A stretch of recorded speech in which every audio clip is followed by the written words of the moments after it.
This is the very first webinar for Women Against Domestic Violence, and the website is www.wadanow.org. And basically what WADA Now is, it is a resource for people who are looking to not only escape from their situation, their domestic abuse situation, it's also a tool for you to use to rebuild your life. So our goal is to continually grow the website so that it can provide you the best financial resources, the best resources to direct you towards legal help, mental health counseling, also regular help, and dealing with family and children. Today, it's not just me. I know it says Osa Payade on the screen, but I'm going by Erutat Sashat Sawab. And we also have with us Net Hitep Tanasert. And we will be speaking on just different avenues, how we got out of our situations, and also what we are doing and what we have done to rebuild, and to really go into depth on why it is important to have a resource like WADA. Did you have anything you wanted to add? Oh, we lost her. Okay. So we'll just wait for Net to come back in. So just to basically get started, Women Against Domestic Violence. Again, let me add her in. Sorry, you guys, excuse me. Just waiting on the host to come back in and log in.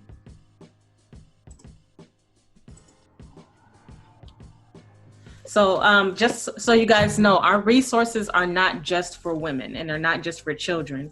We are actually trying to build it so that it is inclusive of everybody, regardless of gender, regardless of race, and regardless of how you identify as a person. A lot of times we're dealing with how do we rebuild after we leave a situation. Sometimes you might feel guilty.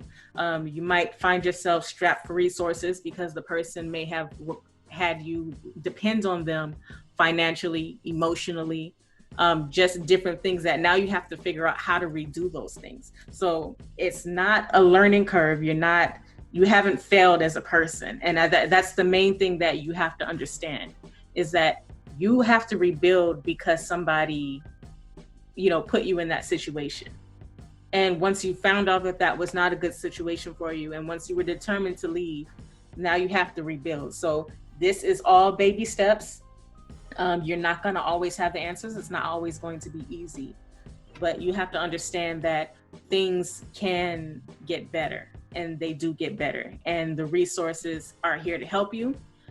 We also have things that, what if you actually are alone? What if you've been isolated from your family so bad, whether they've moved you to a different country, whether you've been moved, just isolated from your family or estranged from your family to the point where you don't feel like you can go back. And one thing that I do want to say is that if that is your situation, you have to understand that your family, there's always one person there. So once you understand that, yes, you might be embarrassed, you might even get some that might, badmouth you or anything, but at least you know that you're connected with somebody, that you're rooted in something, and it'll be able for you to provide stability. So what I'm going to go into first is, let's talk about rebuilding our financial resources. So one of the things that, there was this amazing website, which I will start to link. I had just found this one. It was, let's see if we can find it fast enough. I cannot. But let's see. Here we go. It is called brighthorizonsne.org. So the good thing about this website is that this particular website is dealing with financial abuse and how to repair yourself, because a lot of times, you might not even know that the abuser, not only were they probably physically harming you and emotionally harming you, they were also financially strapping you, which means that they might not have given you any money, or they might have been taking your paycheck, but they also could have been ruining your credit. So then how do you escape that if somebody how do you fix that if you've left the situation and you're trying to rent an apartment and now you can't because your credit's too bad, or you don't have the proper funds? So this website actually gives you the tools, and let me see if I can get it on the screen for you. Let me see, here it is, share screen. And I just want to show this this site, Bright Horizons, and it seems like they might be more focused in New England, but they talk about different ways that you can actually start to prepare yourself financially to leave. This would include setting up a bank account without the abuser's name or knowledge of it, because that's another thing. You might be in a situation where you're married, or you might be in a situation where the person is tracking your mail and seeing what's coming in and out of the house. So you don't want anything that goes to the house. You want something either goes directly to your job if you have one, if you have a friend or a colleague that you can depend to use their address, just so you can make sure that that stays private. You might even have to get a PO box if you're able to. Now this one, this particular resource also talks about getting finances up if you cannot get a job, because along with credit, if you're talking about a high paying job, something that's actually going to be able to sustain yourself or sustain yourself and your children, a lot of times those type of jobs do credit checks. The problem is if somebody has ruined your credit or your child's credit, then you wouldn't be able to necessarily get that type of job. So then you're starting from ground one. Yes, you might have to go back to working those, the jobs we call teenage jobs, the retail. You might even have to find yourself starting your own business just to get things. And that might include just taking things, hand making them, selling them, going to Dollar Tree, building new products, and trying to get some type of cash in your pocket. The thing is too, you have to treat this cash as if it's not there. This is for an emergency fund. This is for you to get out. This is for you to create the funds that you need to at least be able to sustain yourself at least 3 weeks, because you don't know where you're going to permanently settle. So this is immediate emergency and something that you can access to.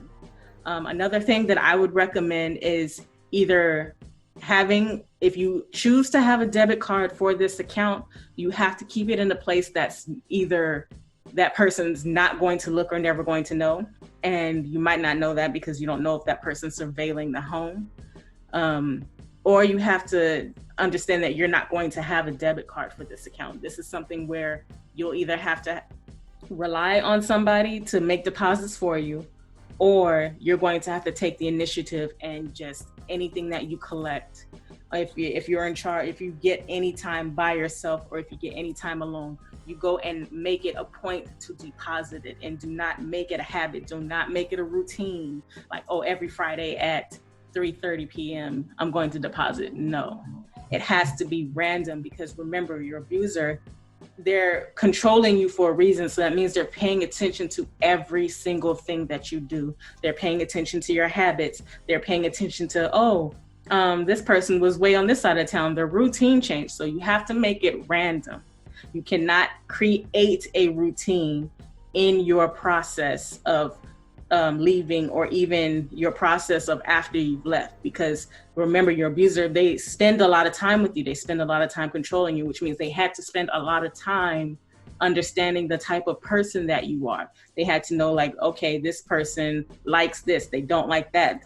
If this person runs, chances are they're going to do this. So you're going to have to think outside of the box, especially when it comes to things like finances, because if they know, okay, this person, if they know that you can't hold money, then you cannot all of a sudden show that you're able to hold money.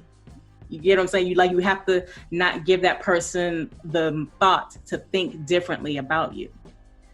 When it comes to selling products, now this would be, again, if somebody is has a little bit more freedom, or if they've already left their situation and maybe you just can't get everything up right away. Maybe your funds are low. You have to understand that you have to look at things in that light of, I work for myself. You can actually start a business that way.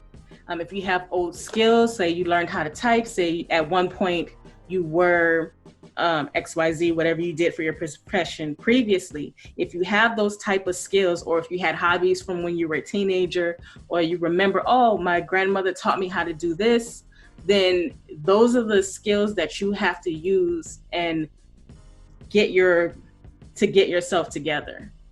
And it just, it's not going to be pretty. It might even have a hard time getting startup funds. Just know that those resources will come for you, because that's where you have to rely on the best of yourself to do it. Okay. Another option for those of you who could be in a better situation is to find ways to get new skills. So if you just happen to be able to get internet, or if you happen to be able to have access to a computer, take the time to learn some free skills, such as coding or counseling. There are different things that you can learn that'll help you put yourself in a better position. And understand that you have to get yourself out first. So it's not about it's not about you worrying about your children, unless, of course, if your children are in immediate danger, then yes, that's what you will make the difference for. But if it's really more about the person's abusing you directly, then you have to make sure that you're out. You can't say, well, I have to go back for my children, or I have to make sure I pack a bag. Like, certain things you can't wait around for when you're trying to escape out of a situation. And a lot of times this comes, especially if it's an emergency, or say the person abused you or physically harmed you the night before, and they're going to be watching you for signs of you leaving. And you have to understand that you can't necessarily do things at the spur of the moment. Sometimes you might have to pick your battles. You might have to say, okay, I can't leave at this exact moment. Of course, if they're coming at you with a gun and things like that, yes, you run. But if it's something where this person's watching you and you don't have a way to escape, then you're going to have to understand that you're relying on your intelligence at this point, and that fight or flight really is up to you. Let's see, the next portion, and let me get back. Sorry, let me stop the screen share for just a second. And I am waiting on, let's see if she's able to get back in. Sorry, hold on just 1 second. Oh no, it says it's not letting her back in. Hold on, let me pause recording for just 1 second. Any questions? No? Okay. So that is what goes up for the financial. So the next thing I want to talk about is the legal resources. Now, I just want to reiterate that I am not a lawyer. I am not giving legal advice. This is not to be mistaken as legal counsel. But there are certain things that people do have concerns about, especially when it comes to understanding why, when they go try to get a restraining order against somebody, it doesn't happen. Well, one, you have to understand the type of case that you have. So there's two different types of cases in a court. You have your civil case, and then you have your criminal case. Now, domestic abuse does fall under criminal case. And you have to understand that once that's filed, if the prosecutor decides to file charges, that's out of your hands. So you can't go, oh, well, I didn't mean it, and I don't want, no, you can't go back on your word on that, because at that point, it doesn't belong to you. The civil case, that's dealing with having redress, for being reimbursed for funds. The person put you in the hospital, or the person has financially drained you. That's the type of court that you would get that in. And you also have to understand that in that type of situation, in a civil case, you have about 1 to 6 years, depending on the state, to file a court case. So this is where a lot of people, they might feel their hangups in not getting legal recourse. And the only reason why a lot of times is because the type of filing that you're making, often doesn't, either you've exceeded the limitation, or you're fighting the wrong thing in the wrong type of court. So say you finally get to, you get to the place where you're saying, okay, I want a restraining order. So then it's like, okay, well, what does the requirement for the protective order? This is a lot of times why people's restraining order pleas get rejected. One, you have to establish imminent threat of danger. A lot of times, even if somebody just hits you, that doesn't necessarily mean you're in imminent threat for death. So you have to establish that this person, A, has been stalking you on a consistent basis. A lot of times, if they've wielded a weapon, those are things that will make your case stronger. You also have to accompany that with state case law. So you can say, so in the same way where there's no law against taking a picture of you, and then you want to press charges, that doesn't follow. So there's certain things that in certain states might not qualify for certain statutes. So you have to make sure that your situation applies to the statute, that the reason why you're filing for the order. Also, you want to make sure that there aren't any provisions making it what they call a necessary relationship. So usually that'd be like if person was a parent, if you're living in the same residence, and you have to understand that once you're filing that it would impact, either you would have to, understand that you might have to leave, or that person might have to leave that night. One of the benefits of a restraining order is that it is a mandate for the person to stay away from you. So this is where people, they were like, I want to be able to enforce it. The only thing is it's not necessarily going to stop the person from coming around in the first place. So it just says on a piece of paper, hey, this person cannot come within so many yards or so many feet of you. It is up to you to enforce it. So it is up to you to make sure that that person stays off the premises by calling the police and making sure that that's enforced. Because if you're not enforcing it and you just got the protection order itself is not going to help you keep that person from coming near you. Another thing, again, the most important thing is to document everything. Document every time that person violates the order, and not just on a piece of paper. You need to go in and document and have it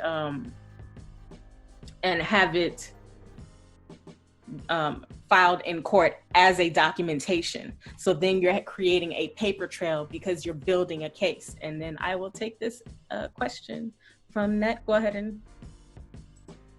And one of the things I wanted to interject is about the VPO. Mm-hmm. You have to keep that on your person. So that when I say keep on, you have to have that with you. It's because a lot of times you can say, I have a VPO against this person. You need to have that documentation right there, because a lot of times, depending on the officer that may come out or whatever, they may not feel like calling to check and see.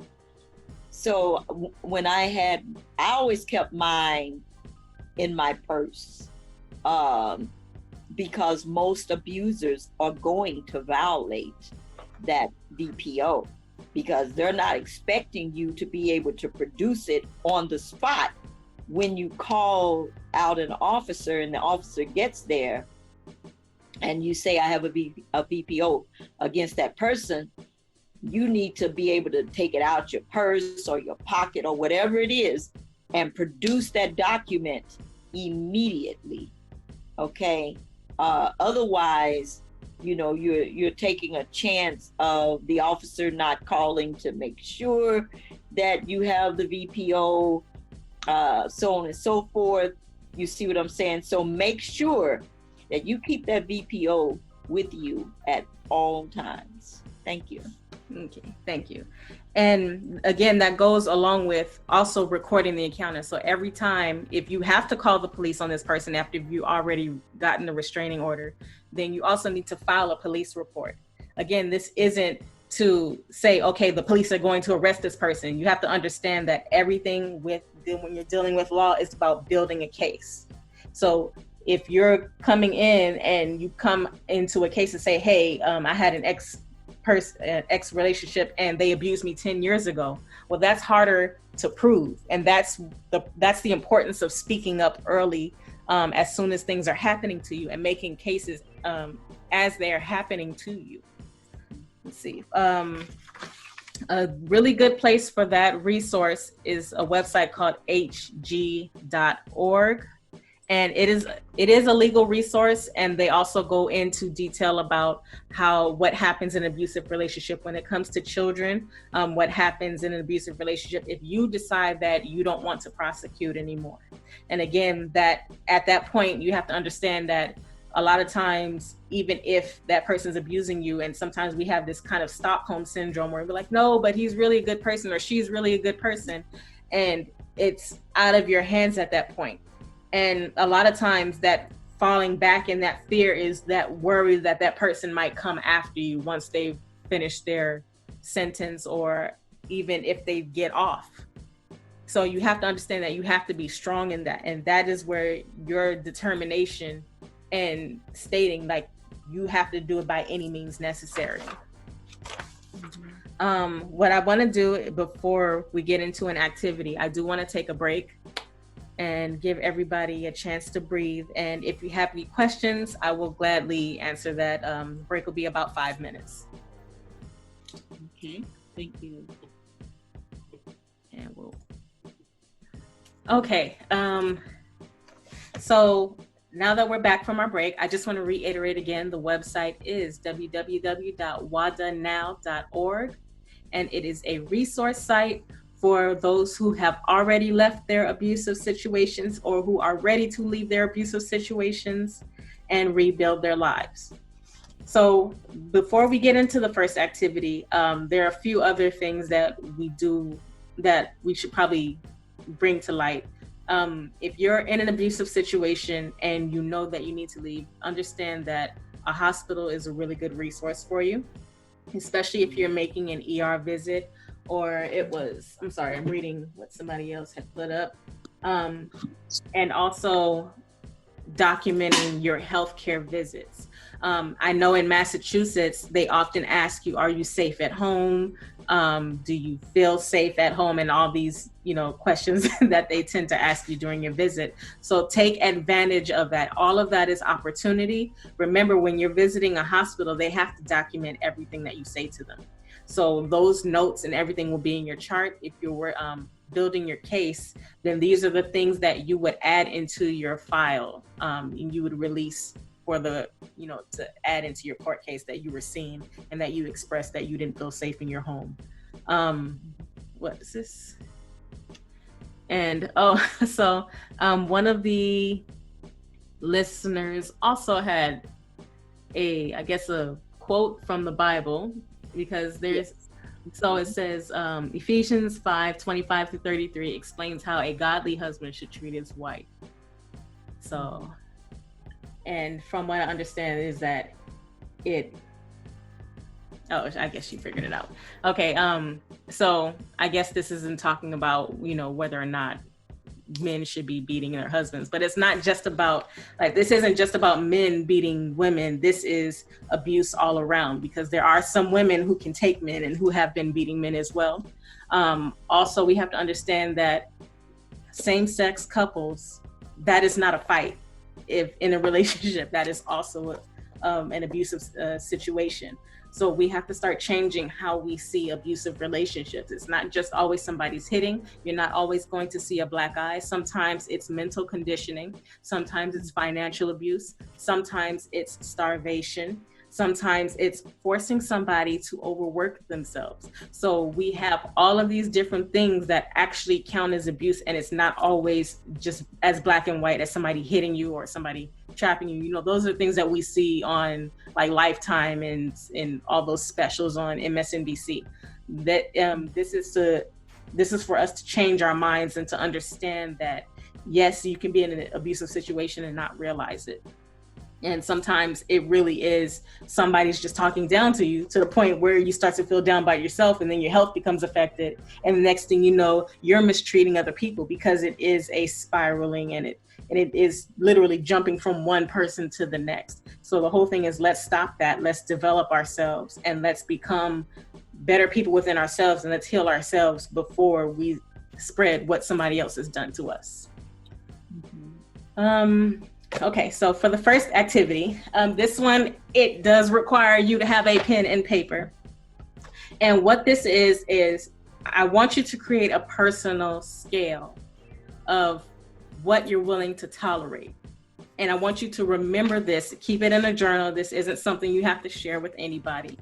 And what I want you to do is first take a blank sheet of paper and a pen, and we're going to do it in landscape or hot dog version, right? And I know you probably can't see, but there's nothing on there right now. But we're gonna take it hot dog version, and then we're just going to draw a horizontal line. So to the left, let me see what I had. And to the right side of the paper, you're gonna write absolutely not. Right? And I'm just doing this to show you for the example. So it'll look, I don't know if you can see that. It'll be absolutely not. That's something you're not willing to tolerate. Okay? And on the left side of the line, you're gonna write absolutely. Like, this is something that doesn't bother you and you don't see it as a problem. And then the center, this is your neutral space. Either you haven't experienced it, no experience, or you have, you've never thought about it, so it's not something that you think. Okay? Now, from this center line, we're gonna create, of course, a vertical line, for those of you who know. Okay? This vertical line is going to represent like your, let's see where to go. Sorry, you guys. Where to go? This center bottom line, halfway through the center. Okay, and then here we go. Tell the line paper at the bottom line. Okay, yes. So this is your yes/no, whether you've experienced it or have allowed it to happen or are willing to tolerate it. Okay. So at the top, you're going to say no. At the bottom, you're going to say yes. So I'm going to ask you a series of questions, and you're just going to, and there's no judgment because nobody else is going to see this but you. And we're just going to find out, you're just going to see a visual representation of how you view the severity of somebody, where you feel where you draw the line at. So I guess we can call it that. That probably sounds better. Okay. So if I can get, I don't know, I guess there's a raise a hand button. So if I can get that for those who are finished drawing their lines, and I'll give you about 5 minutes to get that line together, because you might want to make it pretty and legible.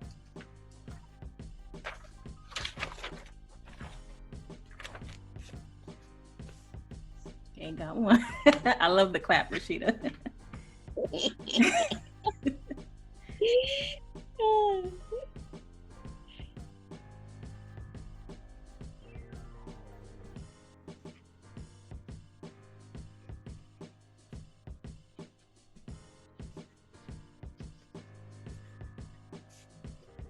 And then, so we'll just give people like a few minutes.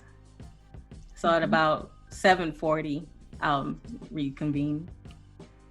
Okay.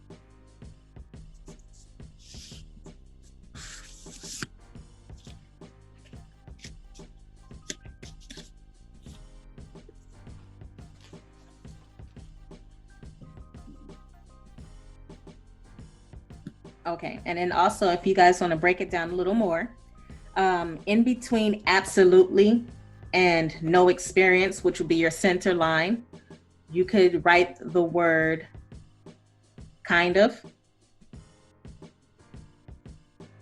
And then in between no experience and absolutely not, you can put sort of.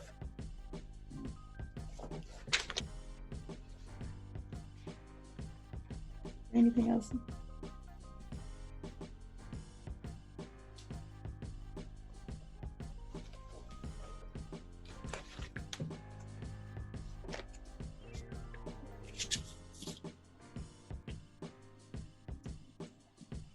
And then on the vertical line going up and down between no experience and no, you can put maybe. And then the same phrase, maybe, between the no experience and the yes. And then I'll give you about 1 more minute.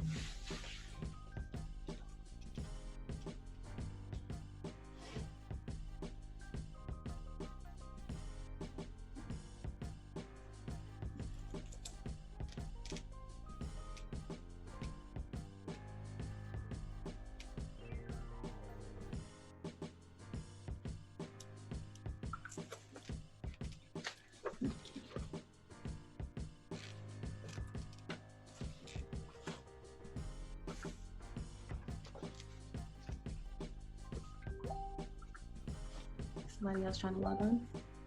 Oh. Thank you.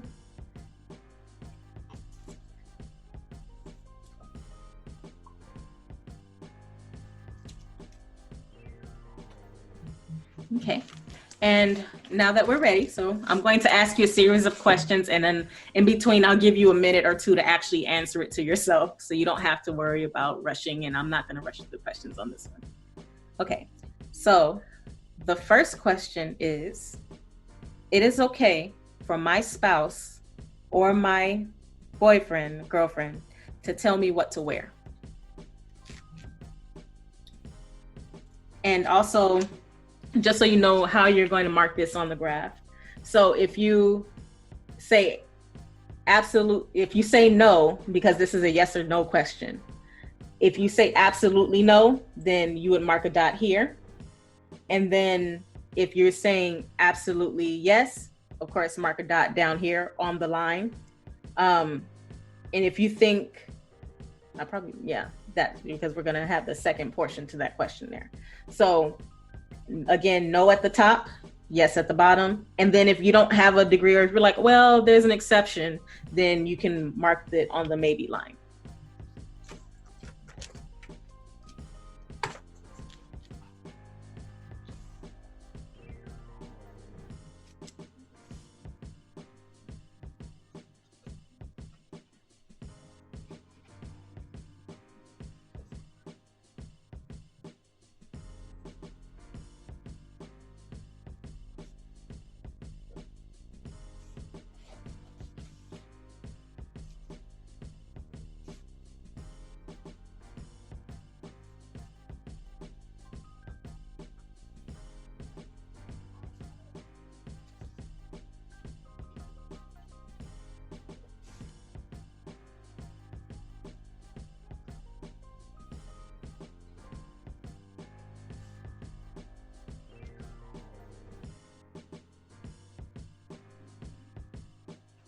Okay.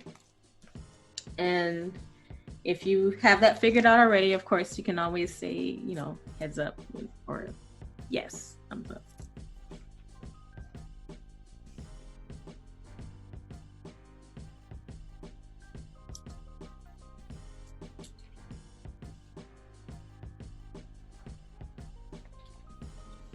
And the second portion to the question, and this you're going to mark your scale between absolutely and absolutely not, is I have changed my outfit based on what my mate or my spouse have said.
we lose somebody?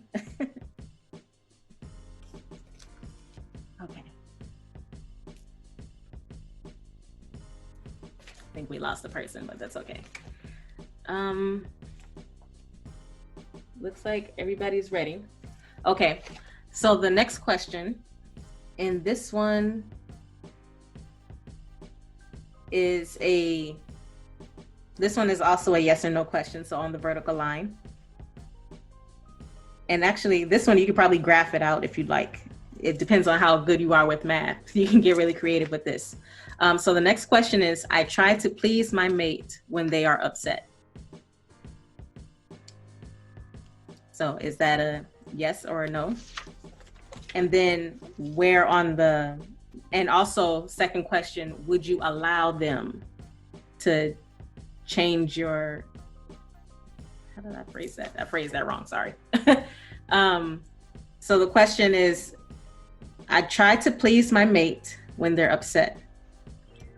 And then my mate often uses emotional expression when you've already said no to something. That was it.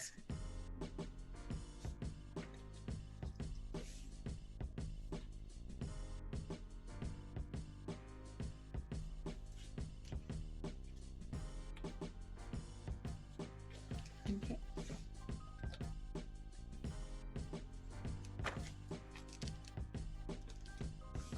Then this is also a personal question. This will be the final question before we move on. It is okay. What happened? Oh, okay. Oh, we lost another person. Last question. Is physical violence ever tolerated? So is there a level of pressure required that you will accept for physical abuse?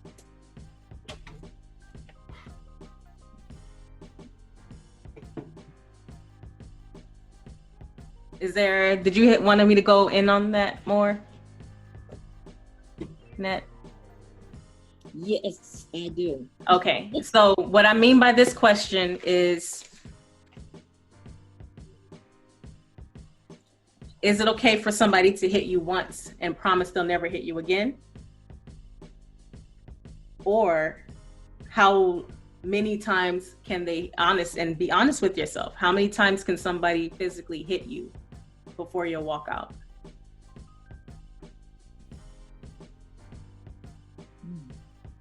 Or how many times have a person hit you before you were fed up if you've already left your situation?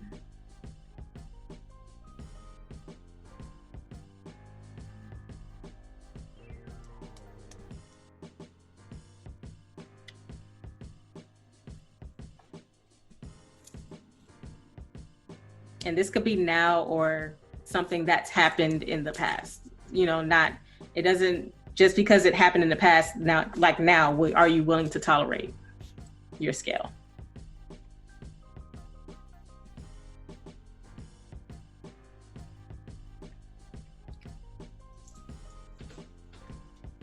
And then I have a bonus question.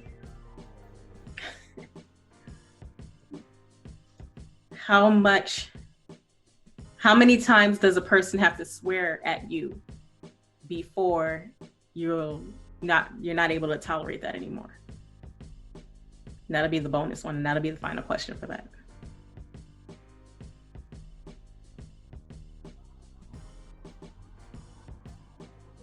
Now, are we answering that in numbers, or how are we answering? So the scale is, you could ask yourself, one, do you tolerate people cursing at you? And then once somebody has done that, where is it is it likely to never happen again? Is that an absolutely not? Or is it a absolutely it has happened or will happen again? And I think this is so people can understand that it's that this is that where your tolerance is, because somebody cursing at you might not be an issue.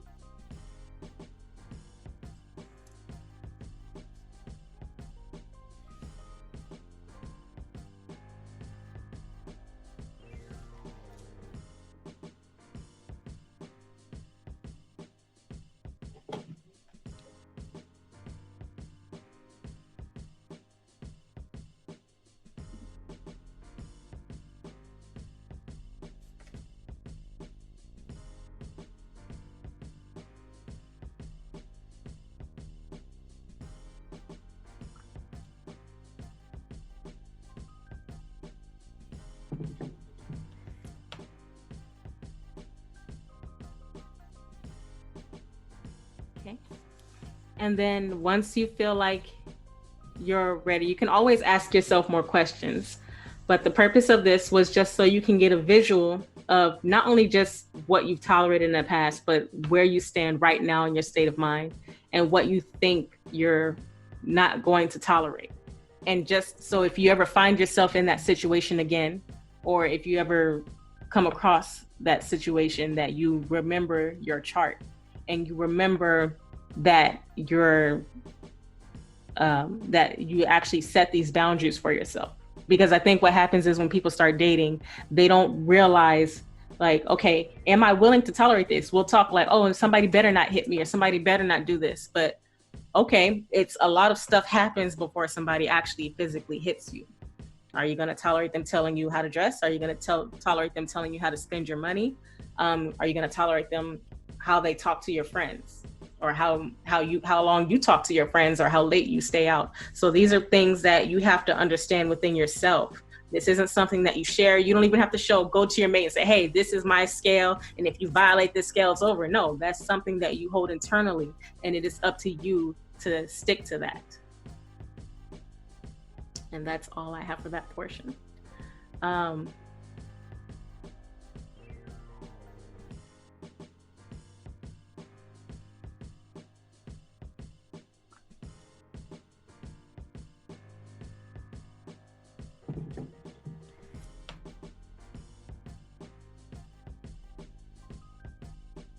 Okay.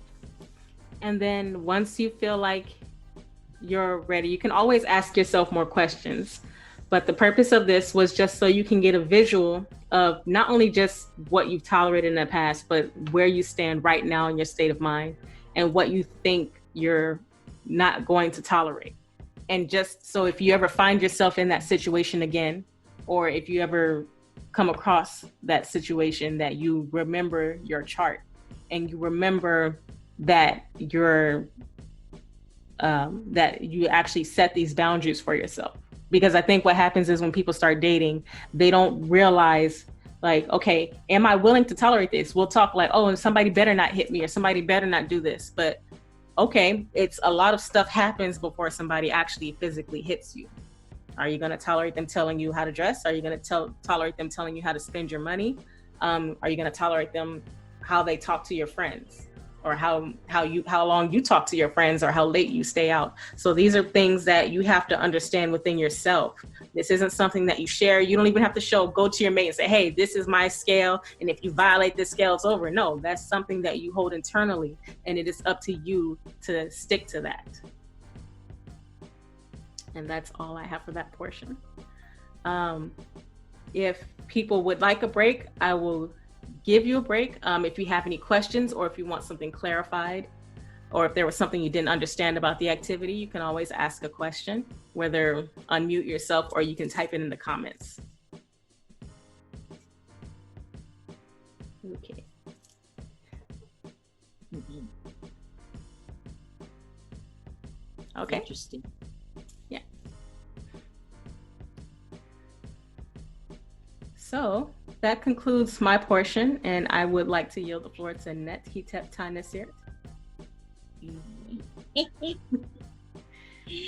Hello, everyone. So this is about, and I enjoyed that little exercise because it's something that we all need to know what our tolerance levels are and where we are in the scheme and in the scale of things. So, and this is about developing a strategy, to escape.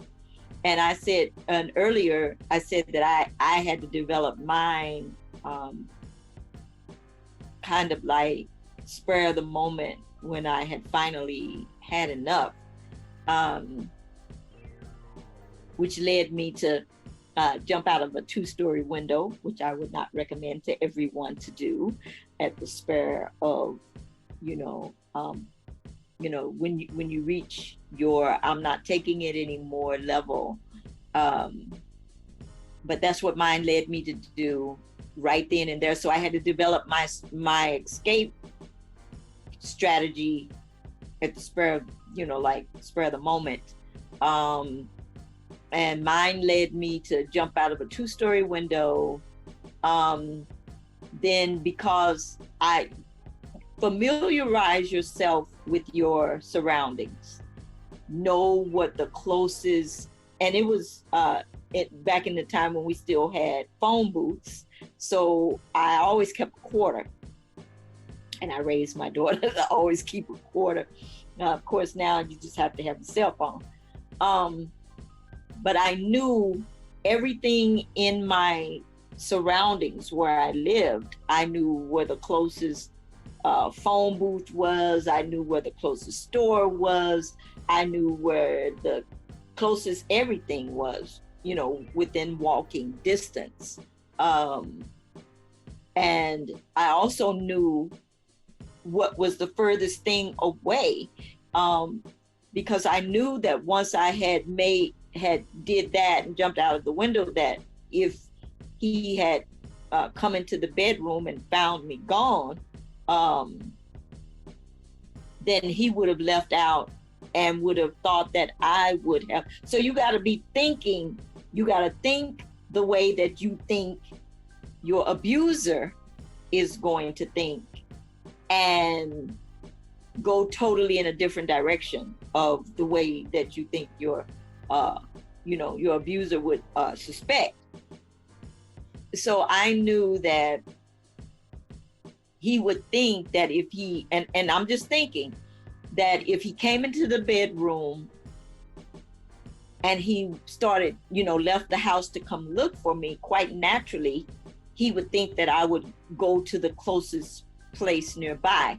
Well, what I did was went in a totally opposite direction, and I had to walk a mile in a different direction to get to the nearest, the next nearest phone booth at the time. But I knew it was in a direction that he wouldn't think that I would go.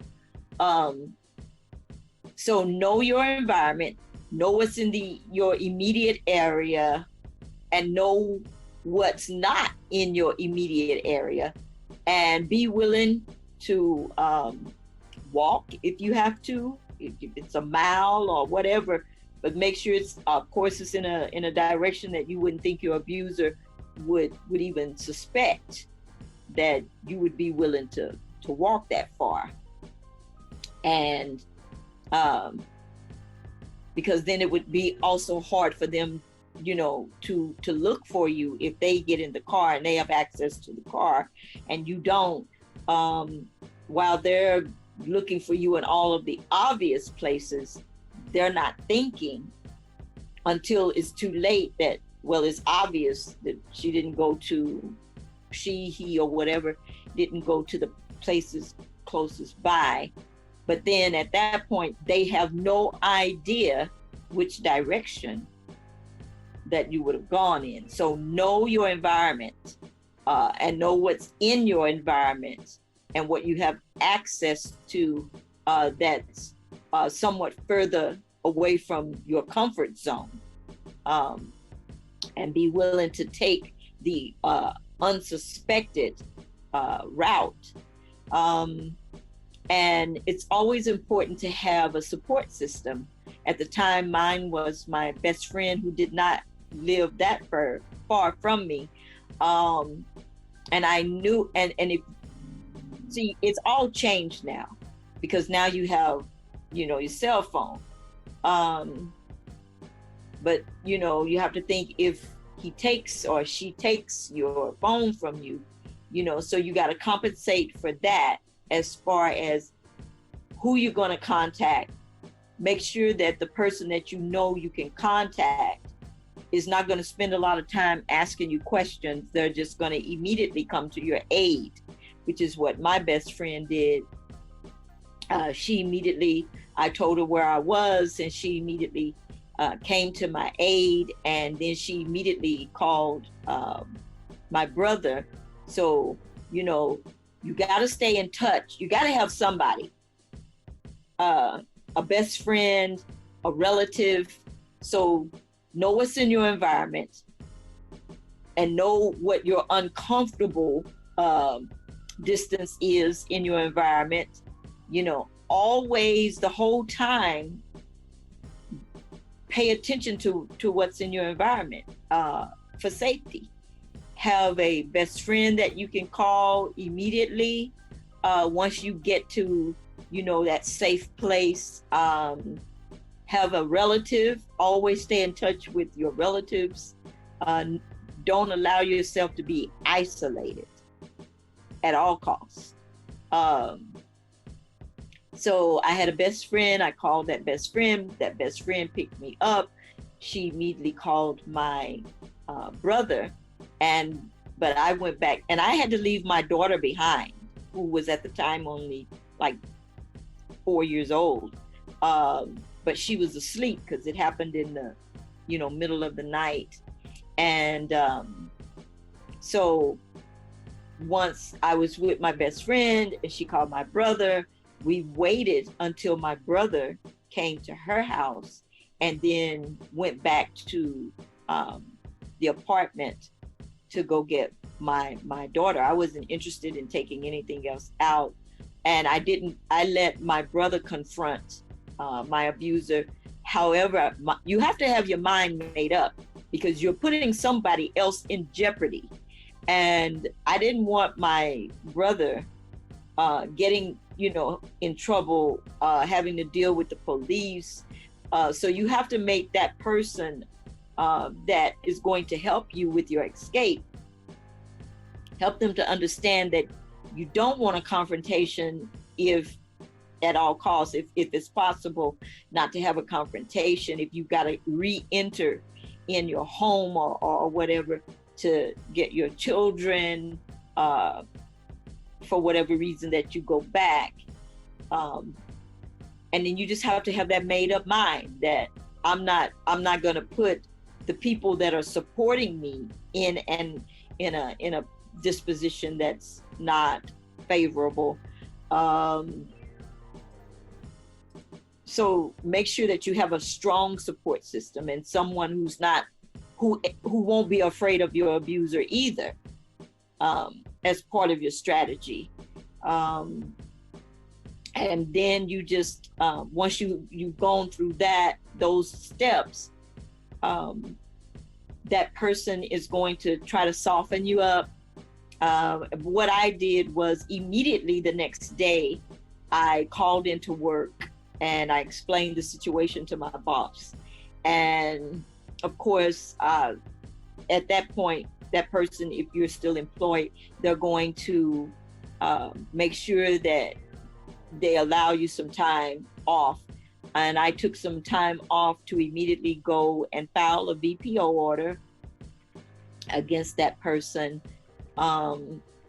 And those were the things that I put in place immediately. Like I said, I was already working. We weren't sharing a bank account. And I didn't have a car.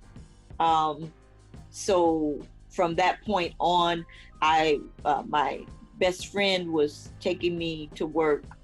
Luckily, we both worked in the same area downtown. So all of that was secure. And I never went outside of the building when it's time for me to get off from work. I always made sure that someone was with me if I had to leave the building. So those were some of the things that I put into place. And I did like what you said, Osa. I had a job, but yet I started saving my money to get me and my daughter another place to live. So I acted like I didn't have any money, and my best friend was willing to let us, live with her for a while, and let me save up my money until I could secure a car, because a lot of us tend to think that the first thing that we need is to get another roof over our head. But if you don't have a car, the first thing you need to do is secure your ability to be able to get around. So the first thing I did was saving my money. I then bought a car. And after I had got a car, then I continued to save money. until I had enough for the deposit for an apartment, and I knew he wouldn't be able to find me. I didn't have anybody that would tell him where I was.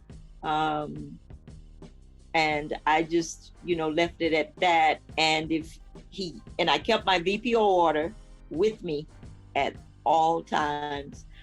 So there were moments where there was a confrontation, and I called the police, and when they showed up, I just showed them my VPO order, and they secured my safety until, I got, able to get to my car. I made sure that I parked in a secured parking facility where, you couldn't just drive up in there. So, you've got to start mapping out everything possible for your safety. You can't leave anything to chance. And then I also, for my own peace of mind, I began taking martial art classes, self-defense classes. I immediately began learning self-defense, how to defend myself. So I took self-defense classes and things of that nature, because you're not going to always have the luxury to be able to call the police or call somebody else. So you've got to change up the whole paradigm. They're not expecting for you to know how to defend yourself. So that in itself will be a surprise. Know what's in your environment, have a support system in place, let your employers know your situation, immediately acquire a VPO order. And if you can stay with someone until you can save up enough money, get a car, make sure you're mobile, then seek out a new place to live. Always still know what's in your environment. And I encourage all women to go and take some form of self-defense classes. It's a must. That in itself will surprise your abuser, because at that point, when they realize that you won't come back to them, they are going to want to become very physical with you.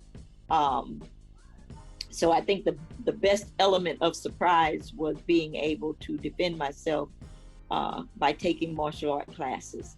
So that in itself should also be part of your strategy, that once you leave your abuser, no matter who it is, or gender, or even the gender, take some form of self-defense and be ready at all costs, by any means necessary.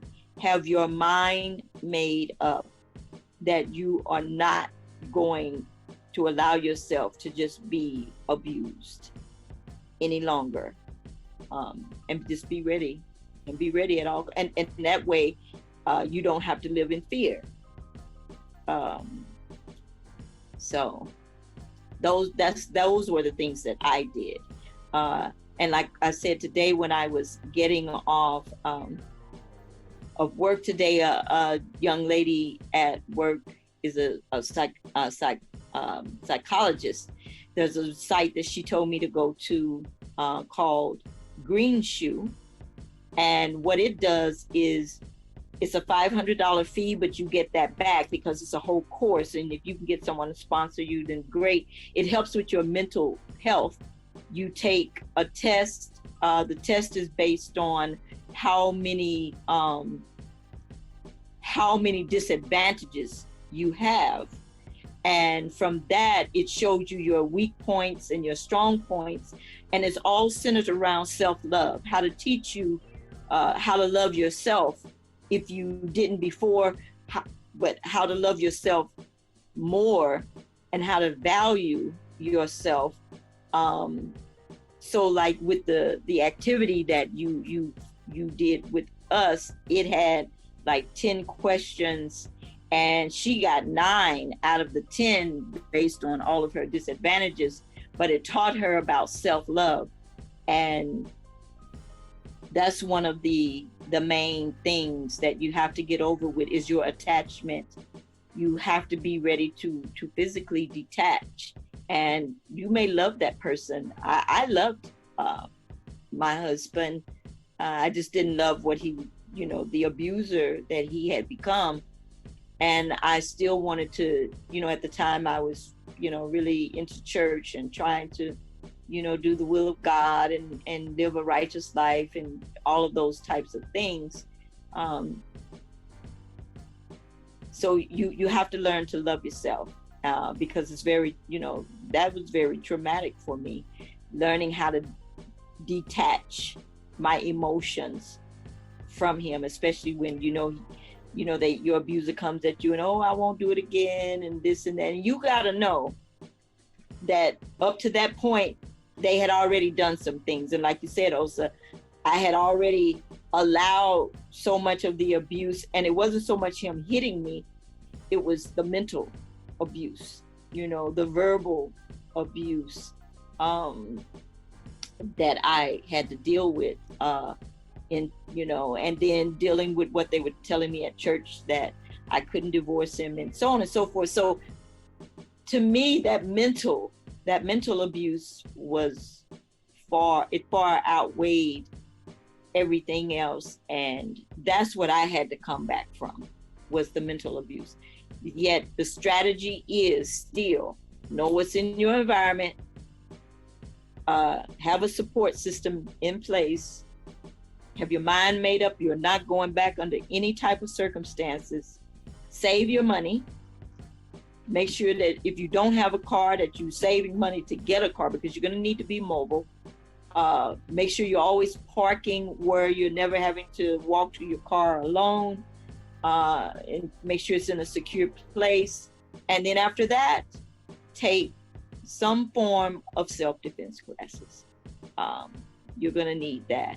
And that in itself, martial arts helped me with my mentals. It helped me spiritually. It helped me physically. It gave me back my wholeness in knowing that I could protect myself. It didn't say that I would win.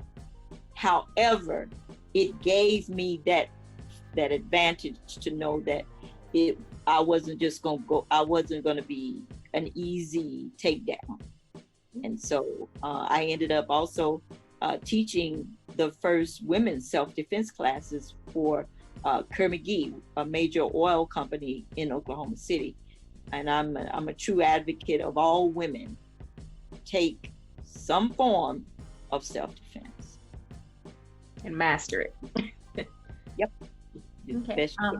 So there are a few questions in the comments. One sister wanted to know, what happens if the person, I guess the best way to phrase it is, how did you get past the anxiety? Now, be a little bit more, give me a little more clarity. When you say anxiety, the anxiety of getting ready to jump out the window, or the anxiety no, more yeah, somebody said, yeah. So, I mean, getting past the anxiety of, once you made it up in your mind that you had to get out, and then you were out, like you're on your own. How did you get past that anxiety to not go back? Martial arts is what did it for me. Martial arts has a lot to do with spirituality. It has a lot to do, I was taught that you first must learn how to heal yourself. My sensei taught us about healing. That was the major thing. And we didn't learn any form of self-defense until he took us through a very rigorous course of knowing how to heal yourself. Knowing how to heal yourself mentally, spiritually, emotionally, through meditations,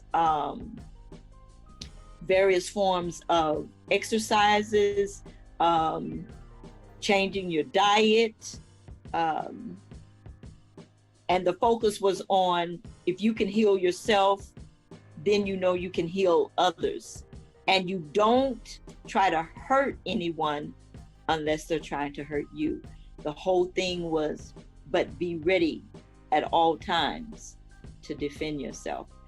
Martial arts taught me how to be aware of what was in my environment, how to position myself in any environment so that any would-be attacker would have to, make themselves known to me before they could get to me. So that's how I got past my anxiety, was taking martial arts, and it changed. My whole lifestyle changed because of the type of sensei I had that was focused on healing the self before teaching you how to kill or defend or anything. So healing was something I learned first in martial arts, which helped me, and it still helps me even to this very day. It's about healing. So martial arts was a phenomenal aid for me to get past my anxiety. Okay. And then another question is, what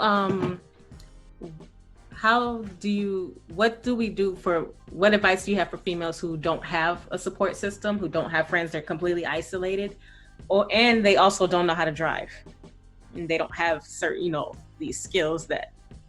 Okay. In a situation where you don't know how to drive, you don't have a support system intact, then guess what? You are your support system. We wrestle with our subconscious self and our conscious self, that something tells me you're going to build a bond. You must build a bond of trust with that so-called something told me. We always, and your gut feeling, you get these feelings and they're giving to you for a reason. Trust them.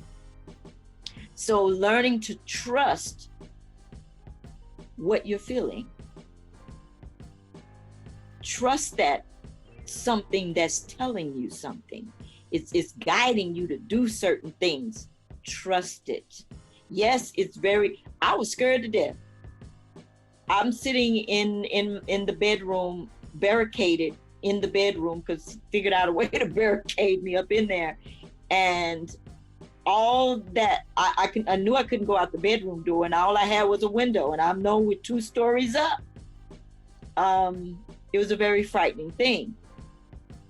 Yet that something, that voice told me, jump out the window. And yes, my first reaction, even to myself sitting there trying to figure it out, I was like, what? The window? Or just lay down and be prepared for when he decides to come back in the room and not know what he's getting ready to do to me next. But that something told me, jump out the window. And that something told me, don't waste, you ain't got time, try to do like they do on TV and tie some sheets together. Or to pack make a you bag. little rope. Yeah, to make you a rope. No. That something told me, jump out the window.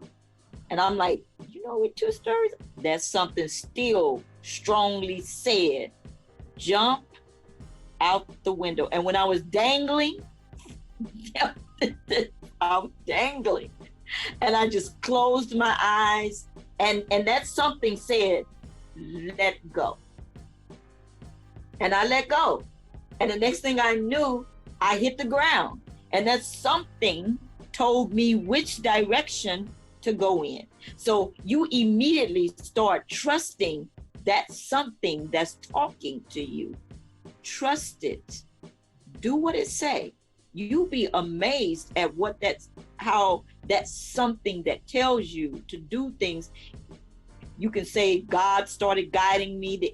Like I said, I was in church. So my mind was thinking, okay, so this must be the angels talking to me. God's talking, so now it's about being obedient to that something that you can't see, but you definitely know something is telling you to do this, do that, do this, do that. And so I trusted. I did something that was very frightening, because all I had was that something that said, jump out the window, let go in this direction. So every step of the way, that something was saying, do this, do that, and I could hear it as clear as day. And I was like a frightened child, but I followed that something that kept guiding me. And I'm saying that if you don't have a support system, you still got that something. If it's God or whatever you want to call it, but that something, when you've had enough, there's a something that will step in and guide you, and you have to trust it. And you can't question. You can't start trying to become logical and follow that something. It's guiding you. Divine guidance. I believe in divine guidance, and divine guidance guided me every step of the way, and it will do the same for you. Learn to trust that something. Learn to trust. So it's about learning to immediately trust you. Something that maybe you in a situation where you don't think that you have anyone. You always have you, and you always have divine guidance, and it will kick in and you trust it. Save up bus money, save up cab money, Uber, Lyft, whatever you got to do. But first thing is you're going to have to trust you and start listening to all of those intuitive thoughts and certain feelings that you get. So trusting self is one of the first steps of self-love. And that's what I would say. Keep cab money, Lyft money, Uber money, Always an emergency fund somewhere. Keep an emergency fund somewhere, and and like, again, maybe there's a 24-hour grocery store, they got phone. Find out they got phone. 24 hours. Yes. That would also be a good resource. One more question. And so, okay. What advice do you have to teenagers, youth, if they're dealing with a domestic situation? And I remember when I was in, my father was abusive to my mother. My mother turned around and was abusive to her children, to us. So I grew up in that type of environment, and I kept a journal. I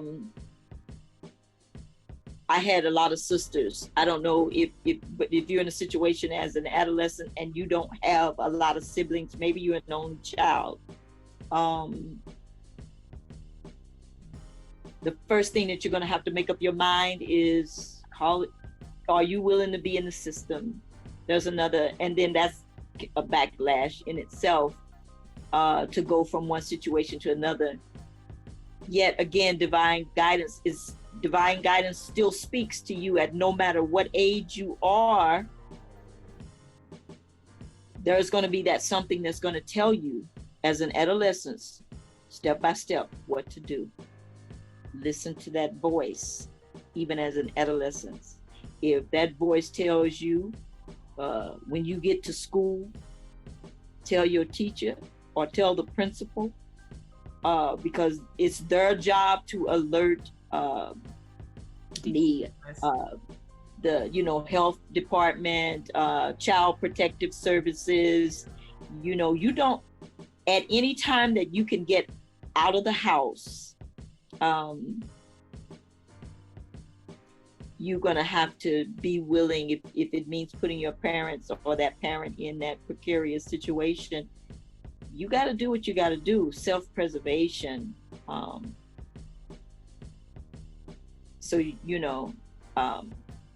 you ready to be in child custody?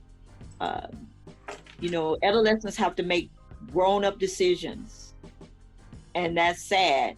I remember trying to run away once from my mother And she sent my youngest brother after me, and he caught me sure enough and threw me over his shoulder and was taking me back, to the house. And I remember screaming at him and saying, "Don't take me back there," and he let me know, if I don't take you back, she's gonna, abuse me. So to save himself, he took me back. And at that time, as an adolescent, I had sisters. So I told, the sisters that I could trust, and they removed me from, my mother. So I started living with, my older sisters, kind of bouncing from one. When one would get tired, then they, so I had a lot of mothers. But if you're an adolescent and you don't have a lot of mothers, you don't have a lot of siblings, older or whatever, then it's a hard decision. But if you can get to school, then you're just gonna have to tell the adults at school, the principal, the nurse, somebody. You're gonna have to bring some attention, be willing to bring that attention to what's going on. It's either them or you as an adolescent. It's them or you. Okay. I do have one more question in the comments. So someone asked, what advice do you give to people who don't want to put their abusive partner in the criminal system? The Stockholm syndrome, almost. That's what I call it, even when I might not be it. Right. They're already a criminal. What do you mean you don't want to put them in the criminal system? They're already a criminal. They're criminalizing you. It is a crime against the self. It is a crime against you. And that's the way you have to view that. They're committing a crime against you. So they're already a criminal. So for you to want to protect the criminal, that means you're an accomplice to abusing yourself. You're participating in the crime against you.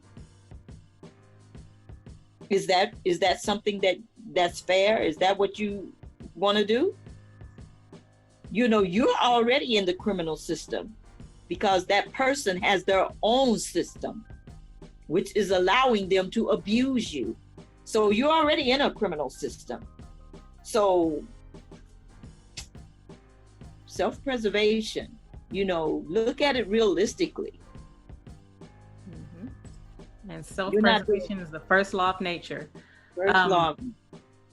So I did want to read this because earlier I couldn't get to this site when I was talking about the legal portion. So when somebody's abusing you, it is actually considered a crime. It will be tried as in criminal law. So it says crimes against a person includes homicide, assault and battery, domestic violence, robbery, and sexual assault. So this is where you have, remember when I talked about how you have to know what system of the court you're in. So when somebody's coming in and you're filing a case and you're building your case, you're actually building a criminal case. This is similar to what the police do or detectives do when they're trying to find out who committed what crime. And this is similar techniques that go on when they come to your house after an abusive situation and they have to assess if a crime has been committed. So for those who get frustrated because they're like, okay, well, I'm being abused and I'm contacting the police and I'm calling the police and I'm doing this and I'm doing that, you have to understand that you have to prove the evidence that there is a crime going on. Yes, you being abused is a crime. It does count as a crime. The problem is once you say, hey, I've been abused, and you start taking people to court and you and running them through the system, you have to understand that the burden of proof is on you. So to not want to, if you have proof that somebody is abusing you and it's more of a winnable case, especially if it's something that it's open and shut, you have the pictures, you have the evidence, and of course, if you have the right support behind you, why would you want to put yourself in a situation where you're trying to protect somebody that clearly doesn't have an interest in you. A lot of people that abuse you, you have to understand, a lot of them are narcissists. So they don't have that same compassion that you have for them to say, hey, this is, I'm actually hurting this person. Some people don't have that. And you have to understand, a lot of times when the abuser becomes the abuser, they don't have that same compassion. They don't understand, or they can't. It's not in the same way that you can't understand the world of an ant. They cannot understand how you're being abused and how it hurts you. And it's not even, sometimes it's not even that they don't care, they just can't understand. So you have to put it in terms that they do understand, whether you're physically fighting back, whether you're fighting back through the legal system, whether you up and leave, and then you keep reinforcing. So the thing is, you're trying to break not only your patterns, but you're also trying to break their patterns, but you're also trying to break your patterns that would allow them to continue their abuse. Because one thing that happens with abusers is the minute you call them out on abuse, then they get mad at you for calling out what they did. So I don't know if you wanted to add to that, or if anybody else. Yeah. The next thing, make sure you don't blame yourself. Don't start looking for ways to justify what's happening to you.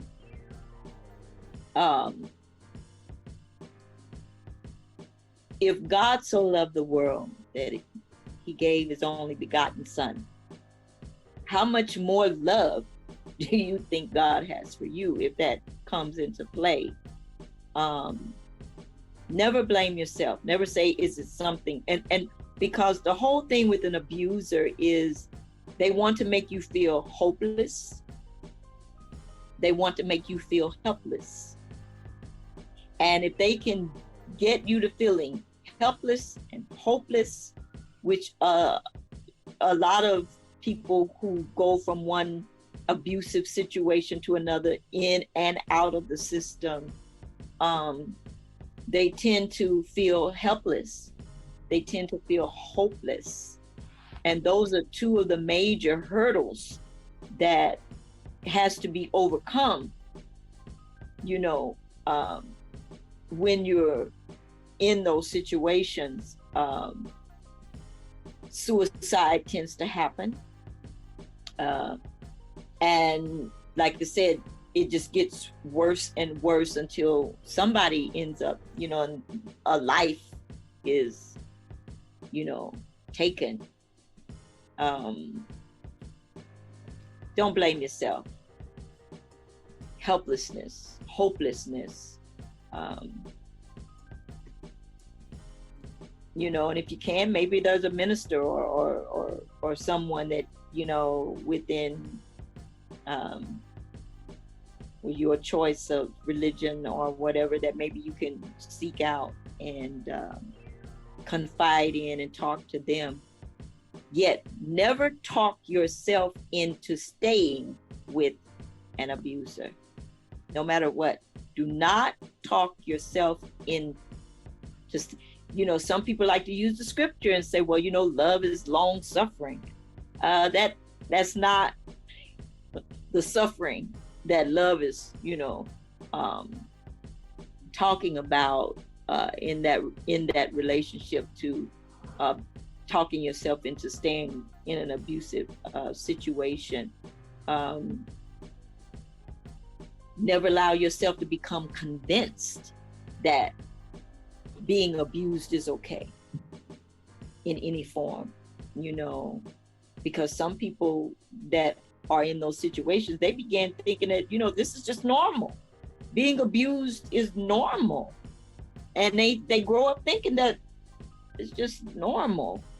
And they're the ones that truly suffer the most, is when they take it into their whole being, that being is a way of life, that abuse is a way of life. When you're a survivor, you have to come to realize that it's not a way of life and it's unnatural. Being abused is unnatural.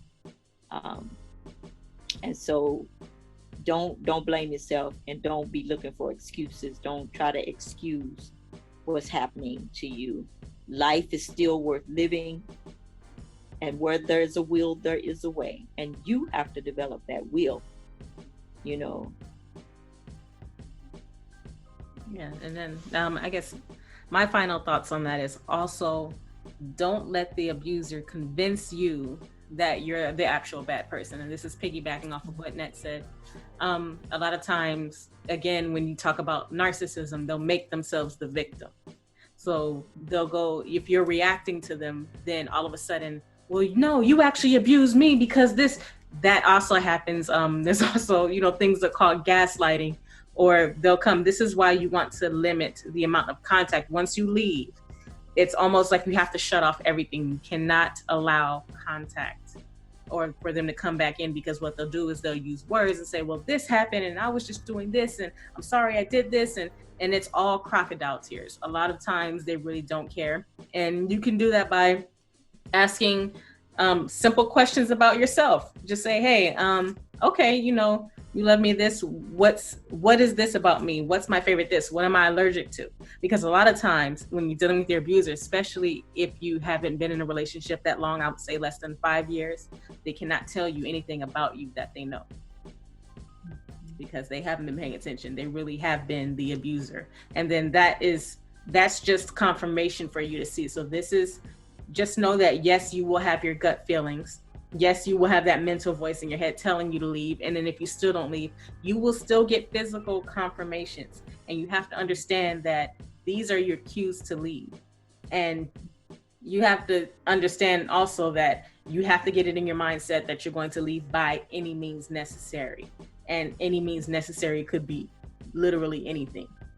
But anything is better than sitting in the same situation, being abused, because you don't want to start rotting on the inside. And what happens when you get people who were full of love and then they start rotting on the inside, they start to mistreat others. And that's what that type of thing is turning you into when you stay in an abusive relationship. Then not only do you become the abuser sometimes, or you just become so beat down that you become useless in life. And then it's harder to get you to pull out. And then that's when you really feel isolated, because then your family is like, okay, well, that person likes it. So then they can't intervene anymore, because then it's like, well, what's the point? They're going to go back. They don't have high self-esteem. So you have to understand that it is important for you to keep yourself together, because when the people that are there to help you actually come to help you, they need to know that, they're actually helping you. If that makes sense. Do you understand what I'm saying? So that's another thing. Don't be silent, especially if you are a teenager.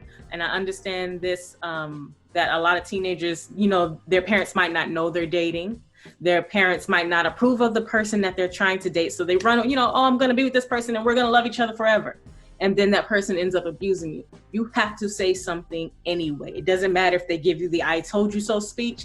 It doesn't matter if initially they shun you. You have to say that anyway. And then you have to keep looking for family members until somebody listens to you. You have to continue talking to teachers until somebody listens to you. And even if you call yourself running away from the situation because your family rejected you and all these different things, you have to keep talking until somebody listens to you, until somebody hears. You have to keep saying it. And it doesn't matter, how people think. You have to, composure is everything. And sometimes when we go in, and I've recognized sometimes I look too serious, or I look too expressionless, even if it's a serious situation. So you also have to pay attention to that. If you're coming out and everything is screaming and you're incoherent, those are also other cues that, you might end up in a mental ward over that, because you weren't, you're not communicating properly. So everything is a tactic, even when you're getting out of a relationship, after dealing with being abused, recovering from mental abuse, recovering from physical abuse, everything is a tactic for you. And you just have to understand and be patient with yourself, because this isn't something, it didn't happen overnight. It took a long time for wherever point you're at in your relationship with that person, whether you've left or you're still there, it took a long time to get to that.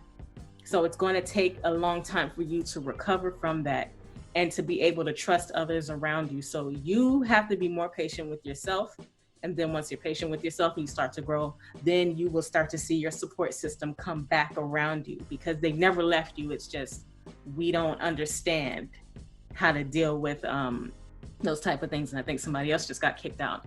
But unless people have other questions, we can wrap up. We actually almost made it to 9. So yeah, I'm happy. I want to say that I know for adolescents, it's really frightening.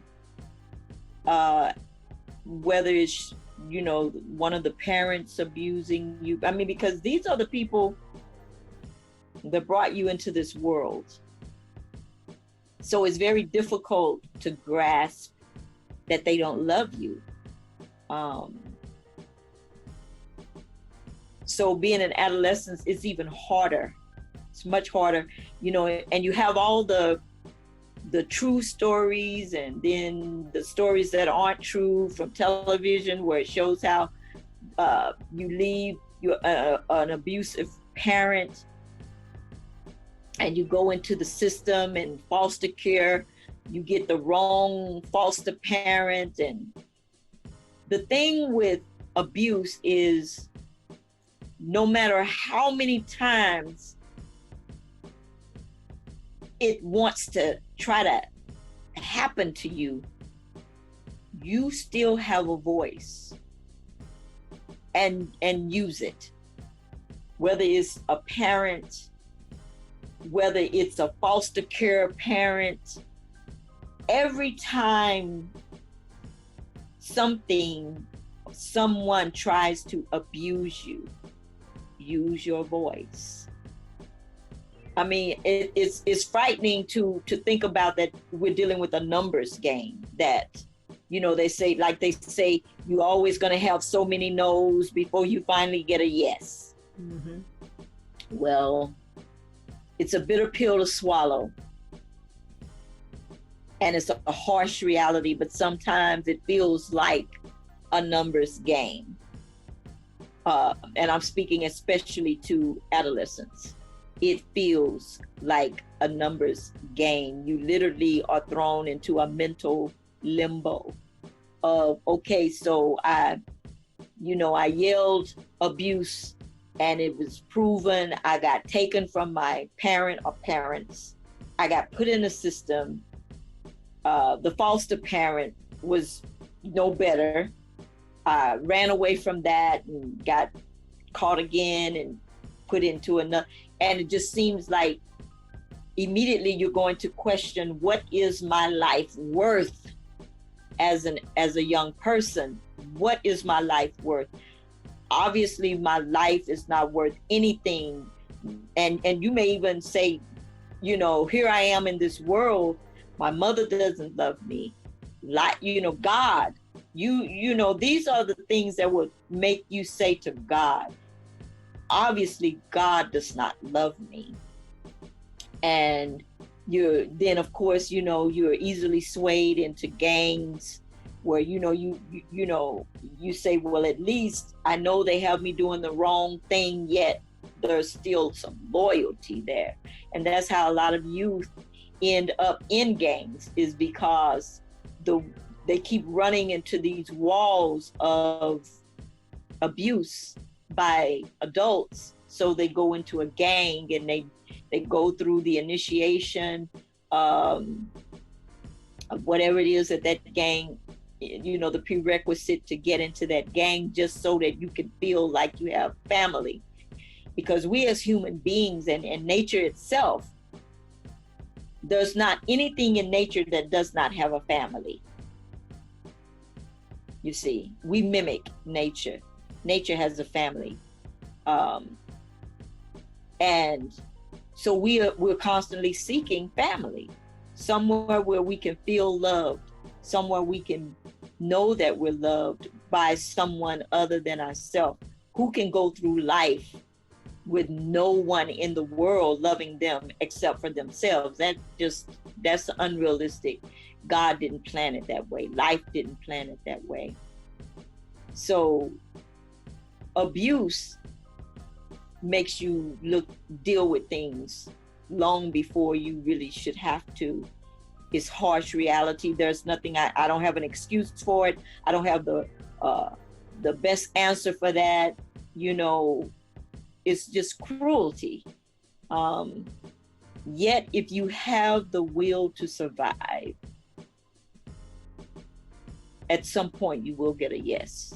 At some point you will have family. At some point you'll have that love and that person. Now that's where love becomes long suffering, is that person that truly, genuinely wants to love you, will help work with you through all your mental issues, as long as you don't become abusive. You know,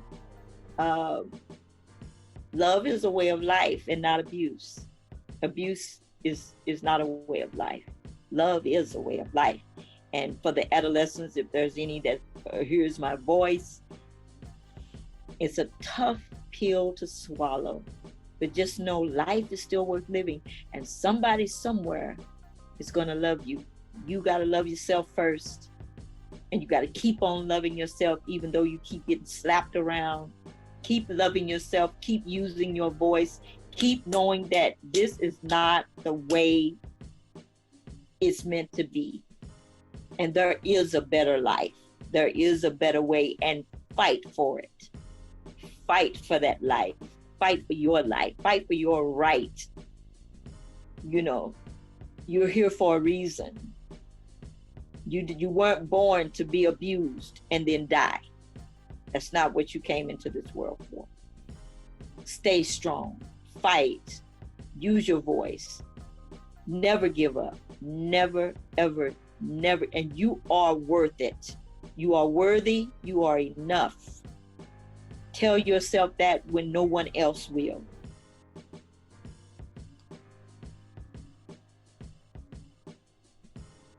That's what I want to, leave with the youth.